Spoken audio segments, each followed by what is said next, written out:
के महापुरुष और आज इस प्रोग्राम में तमाम मेरे पिता तुल्य बुजुर्गों,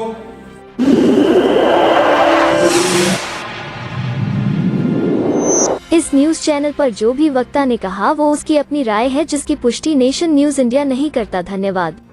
मातृशक्ति, जर्नलिस्ट और तमाम जो राजनीतिक दल हैं उनके नुमाइंदगी करने वाले अलग अलग दलों के, मैं आप सबका इस कॉन्स्टिट्यूशन क्लब में मैं धर्मवीर बघेल आपका वंदन करता हूं, अभिनंदन करता हूं। आज देखिए, मैं कोई हल्की बात नहीं कहूंगा। जो डॉक्टर वीर सिंह ने मुझे बताया है, पढ़ा लिखा इंसान हूं, बिल्कुल ओबीसी की बात ही करूंगा। मेरी बहन से जो गलती हो गई, सबसे पहले मैं उसका क्षमा प्रार्थी हूं, लेकिन बच्ची थी, वो जो हो गया सो हो गया।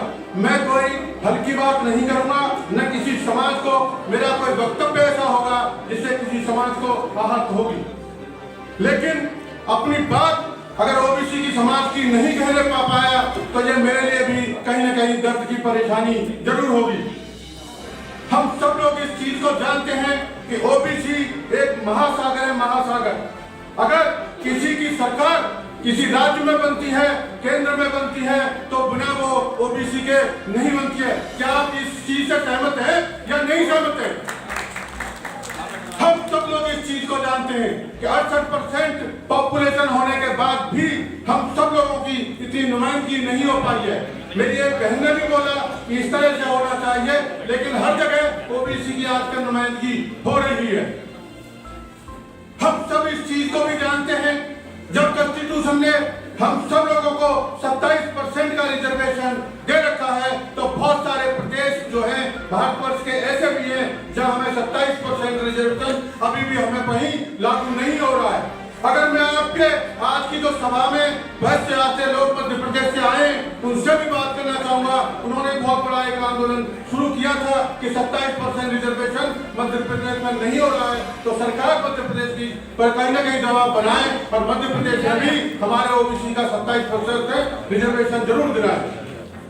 हम सब लोग जिस तरह से हरियाणा है, हिमाचल प्रदेश है और बहुत सारी ऐसी जगह हैं जहां हमारे ओबीसी का 27% रिजर्वेशन नहीं है। मैं तमाम आपके ओबीसी के जो क्लोन हैं उनसे भी कहना चाहूंगा, जो पढ़े लिखे इंसान हैं उनसे भी कहना चाहूंगा कि कहीं ना कहीं ओबीसी का झंडा पूरा बुलंद करना चाहिए और जो 27% रिजर्वेशन हमें जहां प्रदेशों में नहीं मिल रहा है वहां भी हम सबको मिलना चाहिए। क्या आप बात से सहमत है? दूसरी बात आपसे कहना मैं चाहूंगा कि हम सब लोग जानते हैं कि ओबीसी के कहीं ना कहीं अधिकारों का हनन कहीं ना कहीं हो जाता है, हो भी रहा है। मेरी बहन एक वकील साहिबा यहाँ से बोल रही थी कॉन्स्टिट्यूशन के बारे में। हम सब लोग इस चीज को जानते हैं कि न तो एसटी का कोई रिजर्वेशन है उसमें कोई बंदिश है, न भी ईडब्ल्यूएस के उसमें कोई बंदिश है, लेकिन कहीं ना कहीं हमारे ओबीसी के रिजर्वेशन में जो ओबीसी 27% का रिजर्वेशन है उसके अंदर भी क्रीमी लेयर क्यों डाली गई है? क्योंकि कहीं ना कहीं हमारे हक और अधिकार को छीनने के लिए यह क्रीमी लेयर डाली गई है, क्योंकि एबीसी के अंदर भी कहीं ना कहीं हमको दो भागों में लोगों को बांट देना चाहिए। ये इस तरह से करा, ये इस पूरे ओबीसी के अंदर क्यों नहीं इस चीज की बात रखी गई है? क्यों क्रीमी लेयर को बनाया गया है कि जिस फैमिली की, परिवार की अगर कहीं ना कहीं इनकम 8 लाख से ऊपर होगी उसके कहीं ना कहीं ओबीसी का 27% रिजर्वेशन नहीं मिलेगा। ये इसी आरक्षण में ओबीसी के में क्यों रखी गई है? इस चीजों को लेकर मैं आप सब लोगों से भी पूछना चाहता हूँ। दूसरी बात यह भी है, हम सब लोग इस चीज को जानते हैं, आज और एक और नया चलन इसके अंदर चला गया है। पढ़े लिखे लोग जो हैं, जो वकील साहब हैं, वो सब इस चीज को जानते हैं। हमारे ओबीसी के अंदर एक कहीं ना कहीं मेरिटोरियस रिजर्व कैटेगरी को भी एप्लीकेबल कर दिया गया है। आप सब लोग कहीं ना कहीं गूगल से उठाकर जब देखेंगे सब इस चीज के बारे में पता लगाएंगे कि मेरिटोरियस रिजर्व कैटेगरी क्या होती है। कहीं ना कहीं इस मेरिटोरियस रिजर्व कैटेगरी को भी लागू करके हमें ओबीसी के जो हमें अधिकार हैं उनसे कहीं ना कहीं हमको वंचित कर रखा गया है। आप जरूर जब तक वैसे बाबा राव भीमराव ने कहा था कि शिक्षित बनो, संगठित रहो और संघर्ष करो।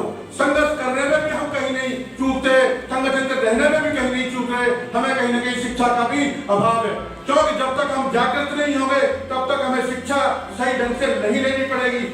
हमारे लिए परेशानी होगी, लेकिन जिस दिन हमें शिक्षा प्राप्त हो जाएगी उस दिन आपका एक विषय बन जाएगा, जिस दिन हमारा विषय बन जाएगा उस दिन एक उद्देश्य बन जाएगा, जिस दिन उद्देश्य बन जाएगा फिर उसको प्राप्त करने के लिए एक संघर्ष करना पड़ेगा। जिस दिन आपने संघर्ष करना सीख लिया उस दिन राजनीतिक हिस्सेदारी भी आपकी होगी और तमाम कहीं ना कहीं शैक्षिक भी पूरा का पूरा आपका योगदान होगा।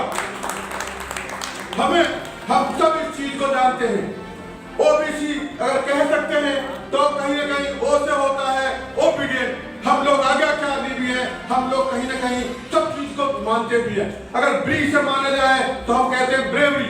ब्रेवरी का मतलब है हम बहादुर भी हैं। अगर कोई भी लड़ाई आप इतिहास से उठाकर देख लिए बिना ओबीसी की बहादुर के कहीं नहीं मिलेगी, चाहे वो महाराणा प्रताप की लड़ाई हो, चाहे वो रानी लक्ष्मी बाई की लड़ाई हो, कहीं ना कहीं आपको बहादुरी ओबीसी की जरूर मिलेगी। सी से अगर मैं बात करूं तो कोऑपरेशन होता है। हमारा कोऑपरेशन हर एक जगह मिलता है, चाहे वो शिक्षा संस्थान में हो, चाहे वो कहीं राजनीतिक हिस्सेदारी में हो, हम सब लोग इस चीज को जानते हैं। लेकिन ओबीसी के अंदर जो भी चीजें हैं, हमारी इतनी नुमाइंदगी होने के बाद भी हम सब लोगों को कहीं ना कहीं अपना वर्चस्व बिल्कुल बना के रखना पड़ेगा। मैं जरूर कह सकता हूं कि आगे आने वाला भविष्य भी ओबीसी का है, तमाम चीजें भी ओबीसी के बिना नहीं चल सकेंगी। ये कह सकते हैं हम चीज को, क्योंकि आप कह सकते हो यूं ही नहीं गिरा करते फूल किसी की झोली में, कर्म की डाली को हिलाना पड़ता है, अंधियारों को कोसने से कुछ नहीं होता गालिब, अपने बट का दिया खुद जलाना पड़ता है, खुद जलाना पड़ता है। जब तक ओबीसी जागृत नहीं होगी तब तक मामला ऐसे ही रहेगा। लास्ट में जरूर मेरे से पीछे से बोल रहे हैं, ये मैं जरूर कह सकता हूं कि हो गई है वीर पर्वती अब पिघलनी चाहिए, इस हिमालय से कोई गंगा निकलनी चाहिए। जो दीवार थी वो पत्तों के तरह हिलने लगी, मगर शर्त थी कि बुनियाद हिलनी चाहिए। मेरे सीने में सही, तेरे सीने में सही, कहीं ना कहीं ये आग जरूर ओबीसी के अपने अंदर जला के रखो, तभी हम लोगों का भला होगा। आप सब लोगों ने मेरे को सुना, मंच पर मंचा सिंह लोगों ने भी जरूर सुना होगा। मैं एक बात जरूर ध्यान से बहुत जगह देख रहा था, आपने नुमाइंदगी बहुत सारे दलों की थी है, लेकिन ओबीसी का भला जब भी होगा जब आप सर्व समाज को लेकर चलेंगे। आप शैक्षणिक लोग जो यहाँ में बहुत सारे अफसर ओबीसी के हैं, आप उनको भी बुलाते तो भी बहुत चार चांद लगते।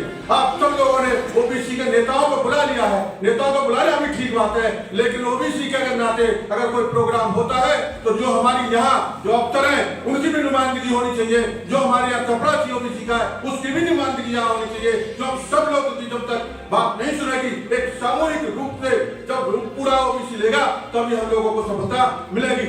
आप सब लोगों ने मेरी बात सुनी। जय हिंद, जय भारत। बहुत बहुत धन्यवाद।